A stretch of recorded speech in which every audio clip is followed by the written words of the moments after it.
Energis Podcast is brought to you by NRJ Media Group.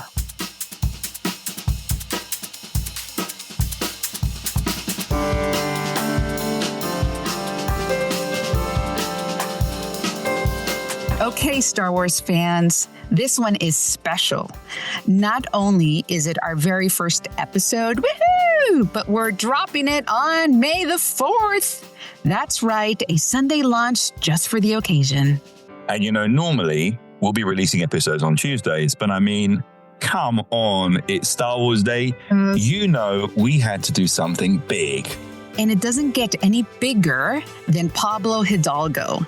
He's the director of franchise and story at Lucasfilm, part of the lore team behind Star Wars, and a walking encyclopedia of the galaxy far, far away. And this was so much fun that we had to make it a two-parter. From Fanboy to franchise Gatekeeper, Pablo takes us on one hell of a wild ride. His story is full of so many unexpected twists, faxes, and yes, I mean faxes, and even Skywalker Ranch. And just wait till you hear how he accidentally interviewed for 2 different jobs at Lucasfilm. Remember that story, Rich? I do. And let's just say you'll never look at the hiring process the same way again. Plus we geeked out, and I mean, we geeked out hard. Lore, legacy, lightsabers, you name it. So buckle in, whether you're here for some career inspo, filmmaking nerdery, or just some Star Wars magic. And did I mention that this is part 1 because there's a part 2, and the part 2 is the follow-up. Whoa. Norma. Don't give all away, all the spoilers. Let's do this. All right, let's jump in onto Pablo Hidalgo, part 1. Today, we have the pleasure of having an exceptional human being, one that we call a friend, Pablo Hidalgo. Pablo is currently the director of franchise and story at Lucasfilm. Pablo, you have an amazing background. I have your bio in front of me, and I'm just going to hit some little tidbits because I think our audience should know who you are if they don't already. And I think a lot of people know who you are already. So you focus more on storytelling, right? Extensions beyond what we see on the screen. And you started your career really early on. I mean, you are a lifelong Star Wars fan. You're recognized as an expert on the depth and history of the saga, which is so exciting. And you started your career professionally on the subject matter in 1995. Wow, those are some years back. You have some stripes on your shoulders there. You started your career in visual effects concept artist, and you moved into joining the content developer for the official StarWars.com website. You accompanied the episode 3 crew, and we'll get into this a little later, as the on-set diarist, reporting daily from Sydney, London, and San Rafael during the film's production and post-production periods. You've written and co-authored numerous books, reference books. We'd love for you to talk about them. But you're also credited as a lore advisor. What is that? Lore advisor. It's sort of it's the best way to attempt to encapsulate some of the stuff I do, because it's hard to put it all under one umbrella. But the example I try to evoke is I was watching behind the scenes show on Downton Abbey, of all things. Oh. And there's love that show. I love it. And there's a guy on the crew whose job was, it was obviously more than this, but what they showed, he was looking at the table settings, and he was advising what the proper order of the cutlery, the silverware was, in order to be period appropriate. So there's a level of detail that they commit to on that show, and they know that their audience is discerning. Right. So they have this sort of subject matter expert that comes aboard and makes sure that everything's period appropriate. Another way to say it is, if you were telling a story set in the American Civil War, odds are you would have some sort of historical advisor who comes aboard and takes a look at uniforms, takes a look at language, takes a look at whatever. And that obviously will vary based on the story you're telling. Some stories really hew close to existing history. Others do not. I'm sure the movie Abraham Lincoln Vampire Hunter may have had a historical advisor who advised up to a point. Right. But it wasn't his or her job to say, well, Lincoln wasn't really a vampire hunter. Anyway, this is a long way of saying I advise, I don't direct. Basically, the filmmakers, the storytellers in the series that I work on, I want to get it right. They're curious. They understand what they don't know about Star Wars, and they recognize that there's a level of additional detail that you could always add. Just wondering, who do we ask for that? And I will offer that as a service. Wow. And so basically it's like you're the bat phone. Yeah, I am someone's lifeline. I am the call a friend. You are. Yeah, and as a result, and I mean, this is true. I have a number of influential filmmakers' numbers on my phone because they will call at odd hours saying, "Oh, we're shooting something and we need someone to say X." And that's the issue is you can't. It's harder to improvise and ad lib in Star Wars because you're pulling from a universe that isn't our own. So someone's intent to say, I haven't seen, this is the weirdest town I've ever been to since whatever. It's like, well, give me some names of weird towns or something. So it's like, I'll rattle off what I can and they'll pick whatever fits the mood. So Pablo, as playing that role, are you constantly reading, consuming information? Are you looking at movies, videos? I could imagine it because everything is stored in your head. Yeah. I mean, how do we clone Pablo? So I'm fortunate enough that I'm part of a team. There's half dozen of us that fill this role to various capacities. And we all have different ways of doing this. Myself and my colleague Leland Chi have been doing this the longest. We've both been in some version of this role for various functions for 25 years now. Wow. So a lot of this stuff does exist in our head, but we also try to implement tools to externalize this stuff because we joke about the hit by a bus scenario. Oh, yes. Right? It's like we also joke that Leland and I aren't allowed on the same flight because yes, there's too much liability there.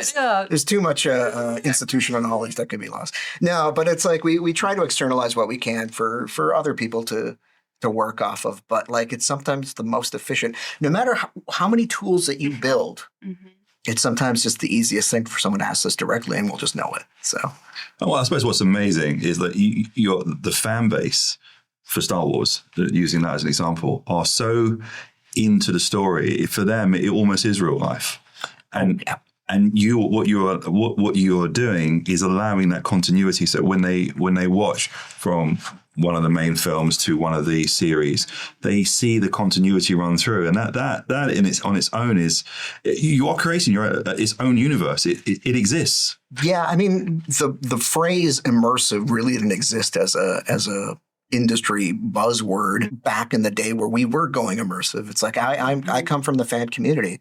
That dates back for me, to the original trilogy.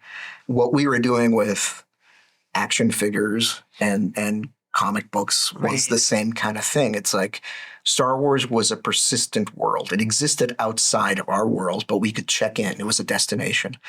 More and more stories are attempting to do that, but in a weird way, Star Wars wasn't done that by design. It's just it just is. And other people have been trying to capture that particular magic. But for me, since day one, people would ask, what's your favorite thing about Star Wars? Is it a character? Is it a story? And it's to me, it's a destination. It's it's a place that I can go to. Oh, I like that response. So, yeah. Because it isn't a thing. It's an environment and that you can dip in and out and you're actually part of it as well, right? Well, and so in that regards, in my mind, Star Wars has no central character, and Star Wars can host any kind of story, provided that it feels like it would fit in that particular environment. And I think what's really good is that if you take real life, and you fly from one city to another, one town, one country to another. You're putting yourself down in a country and you're living life in that environment. And Star Wars is very similar because you jump from episode 1 to watching Andor, and you're going from one timeline, one story to another that all feed back in together. It's all part of the same story on a grander scale. Yeah, and I will say a lot of this, we inherited that quality from George Lucas's approach to filmmaking, which I think, I see it as an extension of his documentarian roots. But he didn't do a lot of introduction to environments. He just plunges you into it. And that is true if in our world, it's like when you get off an airport and arrive to a new city, there's no one giving you the backstory and you absorb it. And I think that's part of the charm of Star Wars is that you're catching up to the environment, but in a way that is welcoming because it's so visually realized. It's so like sensorially.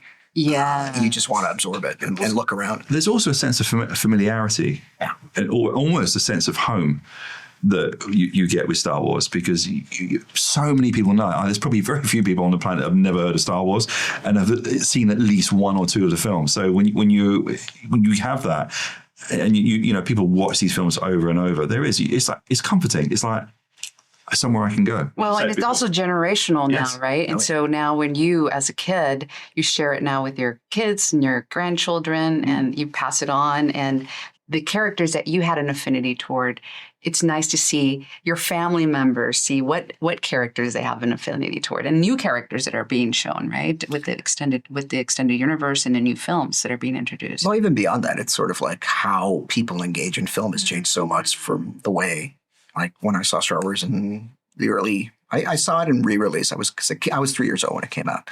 So I would have seen it. My best guess is probably 82 or 83 when there was like a Star Wars Empire Strikes Back double bill. So I'm guessing that's when I first saw it on the big screen. But it's like you can't take for granted.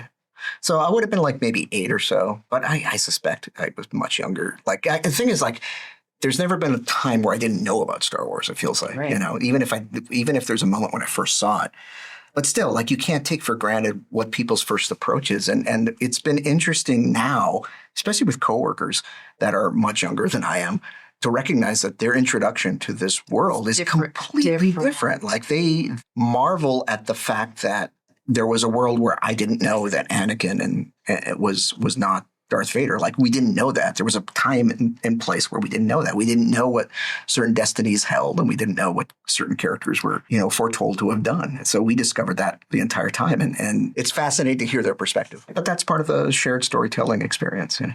But I think what's also is really good is you absolutely I get what you say, but there's been no reboot of the series, right? So everything remains the same. When you watch A New Hope, the first one that came out, and you watch Rise of Skywalker, the scenes are right. Yes, obviously graphics is a lot better now. Right. But when you look inside any of the spacecraft, they look exactly the same. Right. Yeah. So you've got that continuity. So when you talk about, you know, grandfather, father, son, all having conversations or going to see the films together or watching them together, you've got that across. Well, and it's such a great nostalgic feeling. In fact, that there's a familiarity, right? And you're resurfacing the age that you saw that film or when you were introduced to the franchise, which is just so emotional. But so I need to ask you this question because I know everybody probably asks you this question. Why Star Wars? So you said 8 or 9 is when you were first introduced to it? No, I would say on the big screen probably. Okay. But I was much younger because the thing that I was hooked. But one of the things that I figured out growing up was in the original trilogy era from 77 to, let's say, 84. In my mind, there is no real distinction in being a Star Wars fan. Everyone just kind of liked Star Wars because that's what it was. That was the default. It's like it was there. It was in the world. There was no specific effort to be a Star Wars fan because it was just surrounded you, right? Mm-hmm. In fact, it was probably of greater effort to dislike it.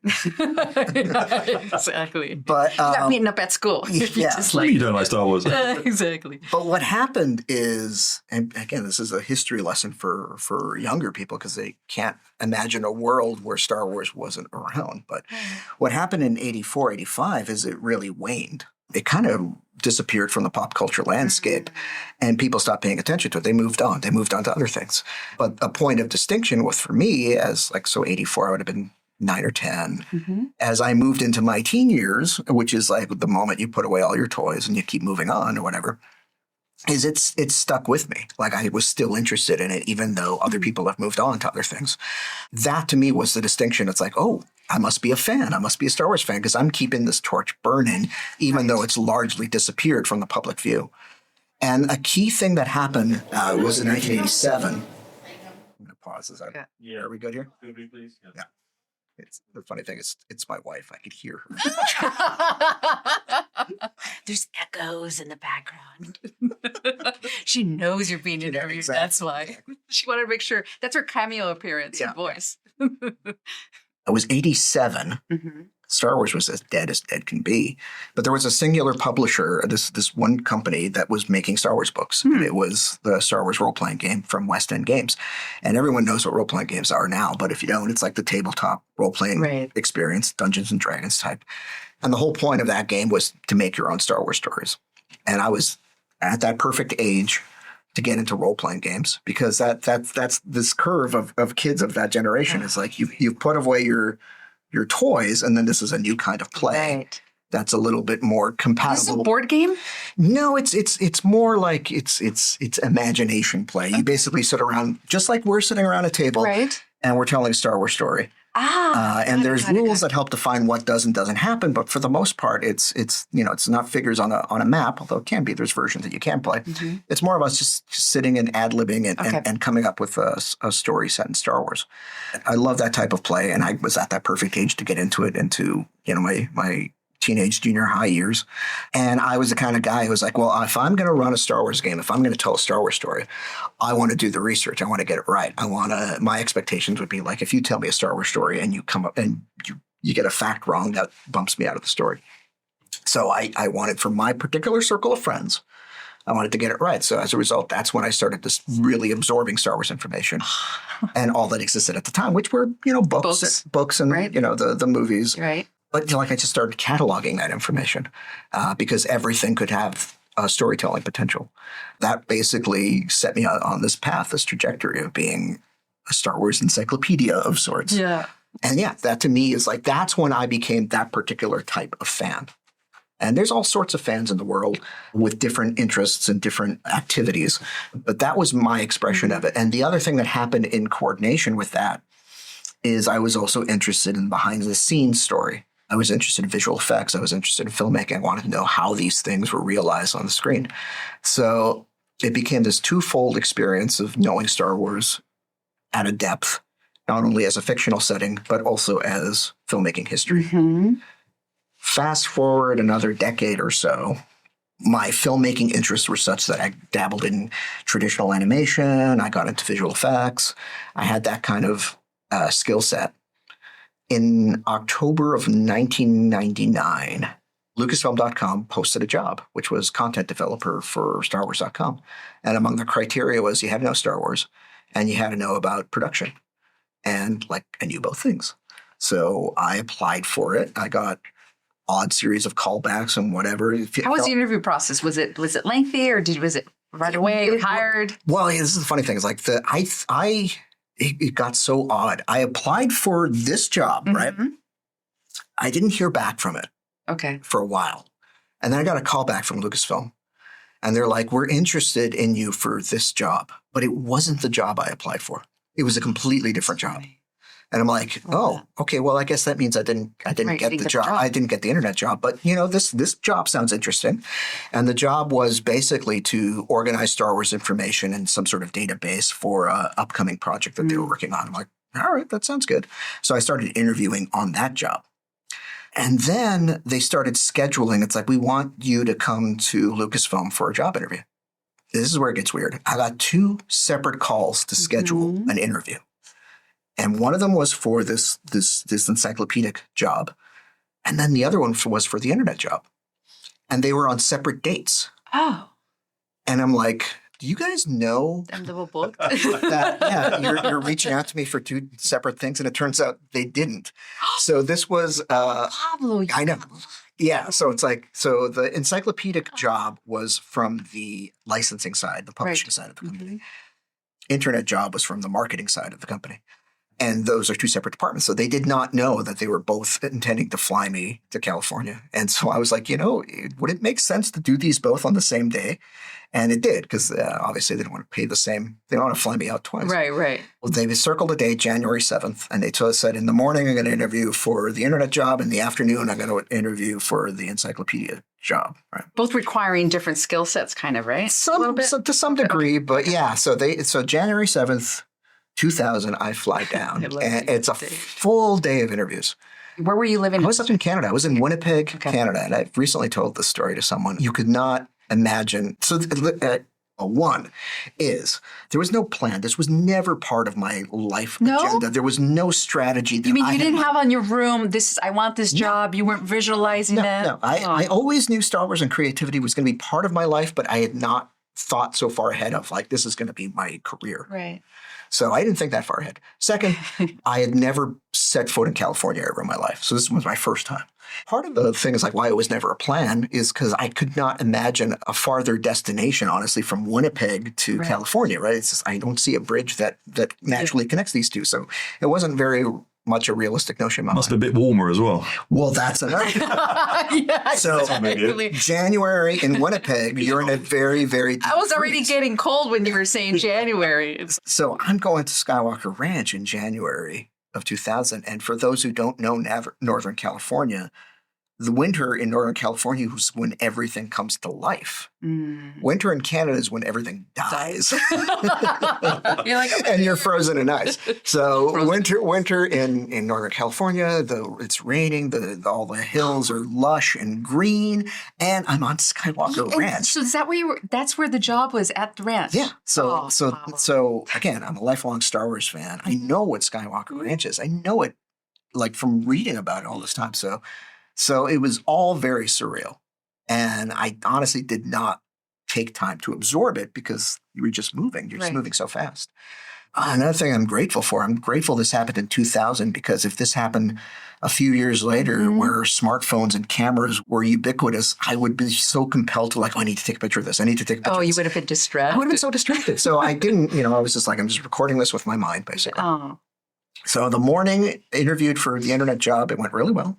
The afternoon, I interviewed for the encyclopedic job, which wasn't ready to yet really move because they moved their interview date up in order to match my interview date with the internet team. I see. So you were an early candidate. I was an early candidate, right? So their offer was a little bit more vague in terms of what they wanted. Because they were still trying to figure They're still trying to figure it out. So anyway, so my afternoon, I interviewed with Lucy Wilson, who was the head of publishing. My morning had a bunch of different players, including Lynn Hale, who I'm sure has come up on this podcast before, and the head of marketing, and Steve Sansone, and all these folks that may be known to, especially to Star Wars fans who know about the situation. But as far as unexpected goes, so by the end of the day, I finished my interview with Lucy, the afternoon encyclopedic job interview. And I get like, someone says, you're supposed to meet again with marketing. They want to talk to you one more time. Okay. So I go and meet with Paul Lenz, who was the head of the internet group or the internet content group at the time. And they offered me the job right then and there. They did. Yeah. So I got the job basically at the end of my interview.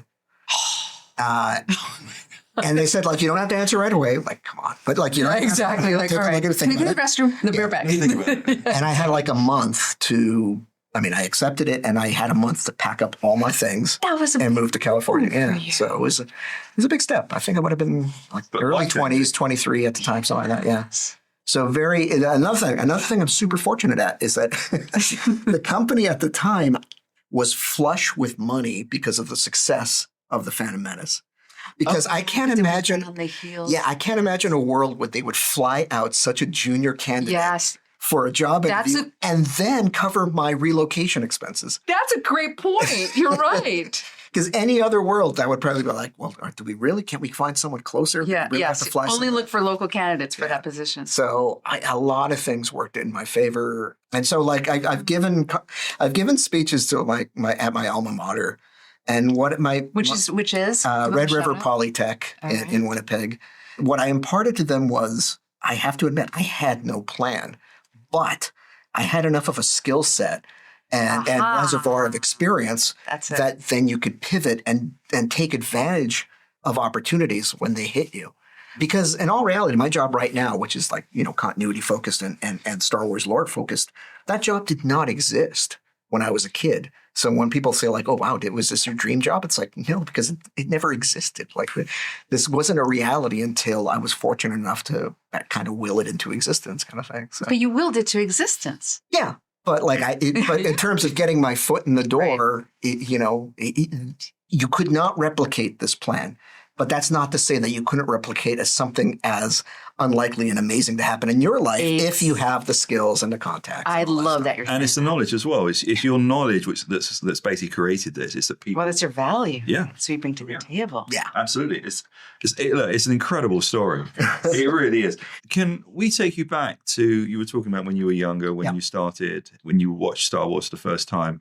I mean, what were as you became a teenager, Winnipeg, Canada, what were your dreams or aspirations then? Did you have any idea where you were heading? I knew that I wanted to do something creative, no matter what. I knew, because like as a kid, I drew, I still draw. And that was always like, and I do my own storytelling. Before I even got into a role-playing game, I would do my own little comic books. I would do like just little things for an audience of my immediate circle. And so that I knew that no matter what I did, there would be some sort of outlet, whether it be a hobby, sure. But I would love that if that was in some sort of way to earn my keep, I had no particular interest in business.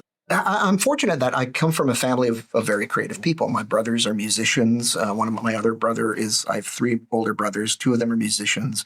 And one of them is also an amazing artist, So all that kind of stuff was encouraged. Oh, that's or it wasn't great. It wasn't discouraged, Right. And there was no weird level of expectations of the sort of cliche doctor, lawyer. Totally. The pressure of you have to get A's, you have to study this. Yeah.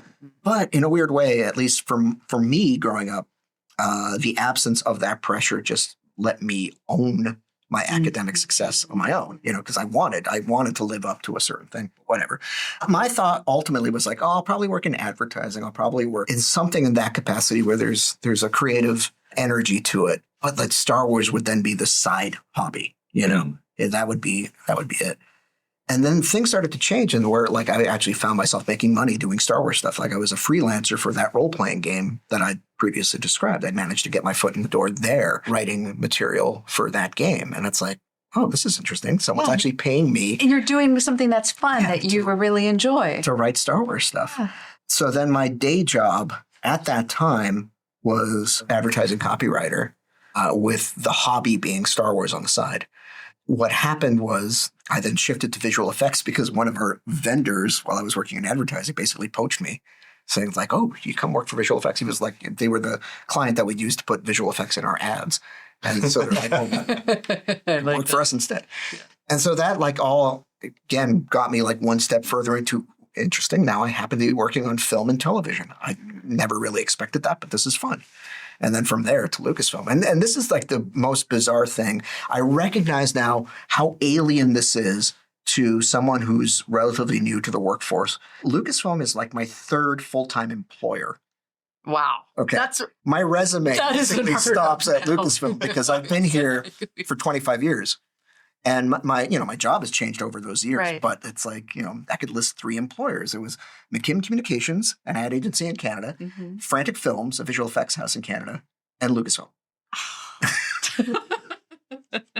Part of your sideline with Star Wars was inventorizing the Star Wars universe. And I mean, how did you do that? I mean, a lot of it is mental. Yeah. Look, there's people in this world that could tell you the complete baseball statistics of their favorite team going all the way back to the 1890s. Like there's just people that are wired for that kind of information. Sure. And for me, it was that Star Wars lore. It's like and for me, it's a particular generation of Star Wars lore, 77 to probably mid 90s. It's like that stuff is fallen down as a sedimentary layer in my brain and then just become this solid rock. I want to see that brain. Yeah, where it's like it's there and I'll never shake that. I will never not know this information, But like the flip side is people say, hey, you must have a photographic memory. It's like, yeah, but for a very narrow. Yes, exactly. Outside of that, nope. No, it's like I'll forget names. I'll forget where I'm supposed to be. So I don't know if it's an absent-minded professor kind of thing. I don't know if it's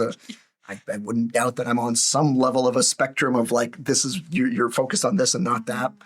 But I've made it work, and, you do externalize these things. Part of it is like, I would write, I write my own Star Wars encyclopedia and I find joy in doing that, I find joy in cataloging this stuff and revisiting this stuff all the time. It's phenomenal. And again, without, I suppose, the first episode, you wouldn't be here. I mean, your life would have been totally different.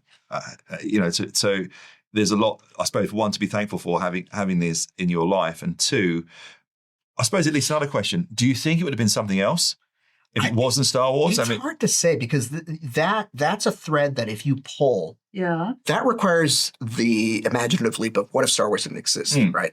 But then you do this. It's a whole. It's a wonderful life thing. Whereas, like, if it didn't exist, would something else take its place in this quite the same way? And I don't know. It's really hard to conjecture that, right? Because Star Wars begat so many other things through inspiration, and I don't know. I don't know where we'd be, because like my other interests from the geek nerd kind of world is like I grew up are the same things that I grew up with, like G.I. Joe, action figures, and Transformers toys. But those came into the world based on the rejuvenation of the toy market. Yeah, it was caused by Star Wars, right? and Pablo, I'm looking at your bio here, and you wrote numerous books, right? Mm-hmm. Guidebooks to other brands, such as G.I. Joe and Transformers. I've been fortunate to touch all these kind of childhood icons of mine. But again, that was an example of Star Wars opening the door. It's like I'd gotten into this publishing space that, again, not by design. Yeah, I'm gonna put a pin on this because I'm gonna circle back to this point. But anyway, I got into this publishing space knowing publishers who do Star Wars books, and it turns out they also had the license to do G.I. Joe and Transformers stuff. So it's like, hey, do you know this material as much as you know the other material? It's like, yeah, I do. Yeah. So I've got an opportunity to work on that. The thing that I would put a pin on, again, I want to make it clear that I understand how fortunate and unlikely all of this is.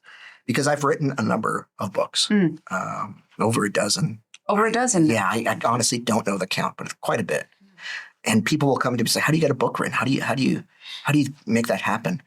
And I hold back my actual answer, because my actual answer, and this feels so weird to say, is you wait for them to ask you. Because I've never, like, very few of these Star Wars books that I've written, or the G.I. Joe Transformers ones, I've never pitched. They've come to me because I've worked that relationship elsewhere. Ooh, and they're like, hey, you know how to write, And I will say, one of the things that I can offer a publisher is that I'm fast. Many of these books that I ended up writing is because something fell through, or they were pressed for time, and I maybe only had a few weeks to get it done, but I could do it. And you got it done. Yeah. So it's a weird situation like that. There are people who work really, really hard hoping to get into the industry. And I've been very fortunate without a plan.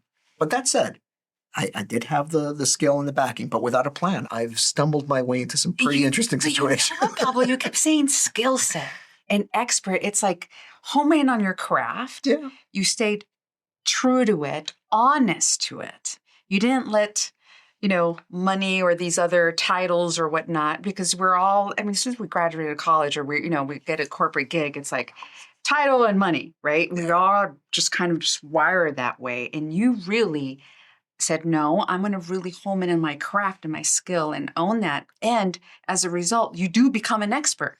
Yeah, I will say valuable. That's valuable for any organization. No, and I will say, like, if there's lessons to be imparted, it's obviously like the flexibility.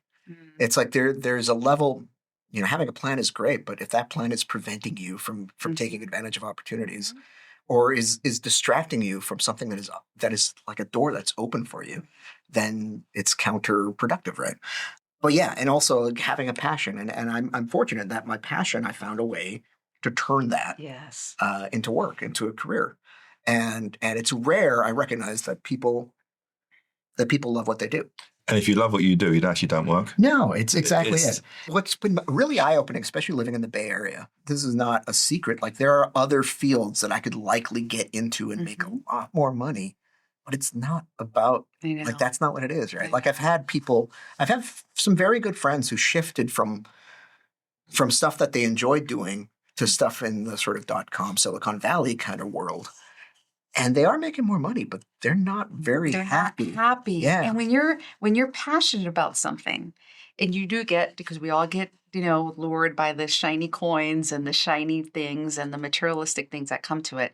But if you're passionate about it and you're not tied into that passion anymore, it's empty. Yeah. All those shiny toys you have feel empty. Another anecdote that just popped to mind is like, so when I was working at Frantic Films, a visual effects company, when I got the Lucasfilm offer. To their credit, the bosses at Frantic took me out for dinner, took me out for lunch, and they wanted me to stay. And, that was the purpose of that meal. And I said no.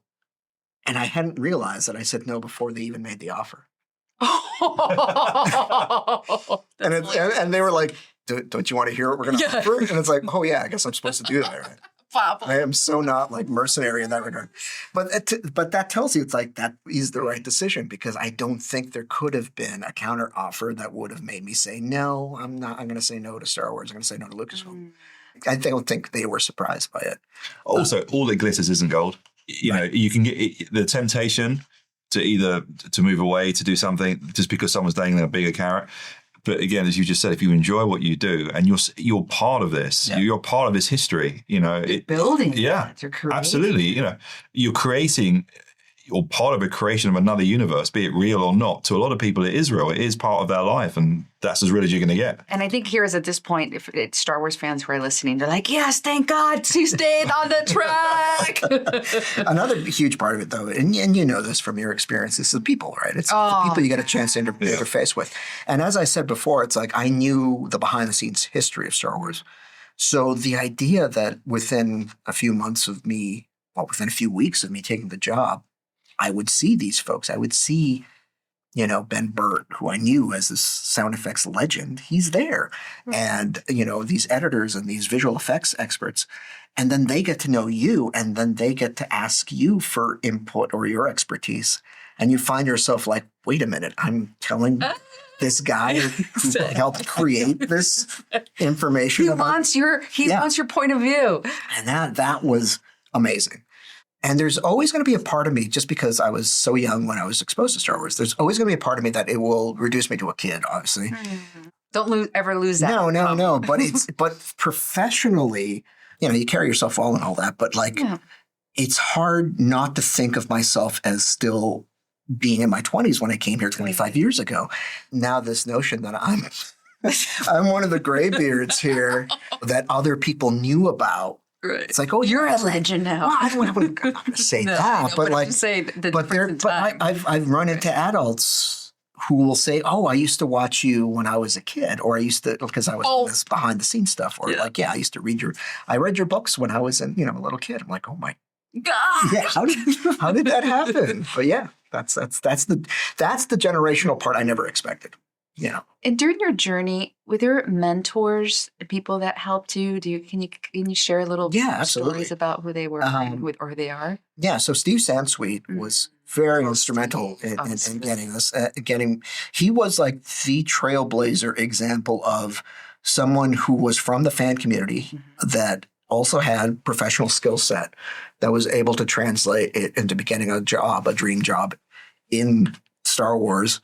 But it also made sense from his skill set that he had developed as a writer and editor. Can you tell a little bit of people who don't know who Steve is? So Steve is most known nowadays as he is the Guinness World Record holder for the largest private Star Wars collection. It's amazing. Absolutely amazing. And in doing so, he's become this living historian of Star Wars as a brand and as a production and as a collectible. So I knew Steve as not only having the big Star Wars collection, but also being a Star Wars author. That's right. So because I would read a lot of his books before I ever got this job. Right. And I met him at a convention way back in, I'm guessing it was 96. Yeah, it was 96. And at the time, I knew that he was working on his Star Wars encyclopedia, which would be the first published Star Wars encyclopedia of that heft to come out. And it was scheduled for release, I think, in 97 or 98. Eventually came out in 98. But anyway, 96, I know he's working on it. I meet him at a convention. And I say, I've written a Star Wars encyclopedia just for my own self. I was already publishing for West End Games, but it's like, I have one because I did.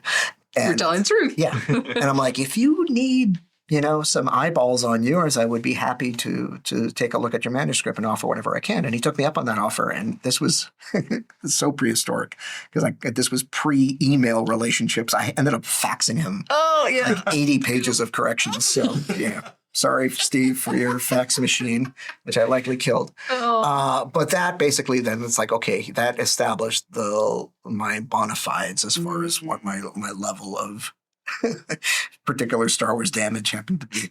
So that was 96. Yeah. The book came out in 98. Then I knew Steve basically from that world.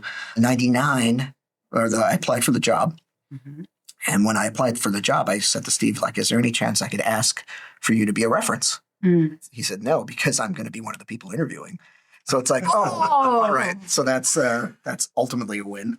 And all those years, the things that I learned from Steve is just basically that focus of passion, but still not at the expense of the professionalism that's involved, not at the expense of the reality that's involved. Like your passion will let you understand this stuff, but it needs to fit in this framework of production. It's like there are deadlines and deadlines matter. Right. I had that experience as well from having a professional background as well, but like marrying those two was super helpful. Steve is still a very good friend and just like essential to bridging both that world of Star Wars fandom and working within a company. Thank you for tuning in to Energis Podcast, where ambition meets achievement. If today's stories energized you, share this episode with someone who needs that spark. Stay connected. Subscribe to our newsletter at nrjmediagroup.com and follow us on social media for more powerful insights. Until next time, stay inspired, stay bold, and keep striving for greatness.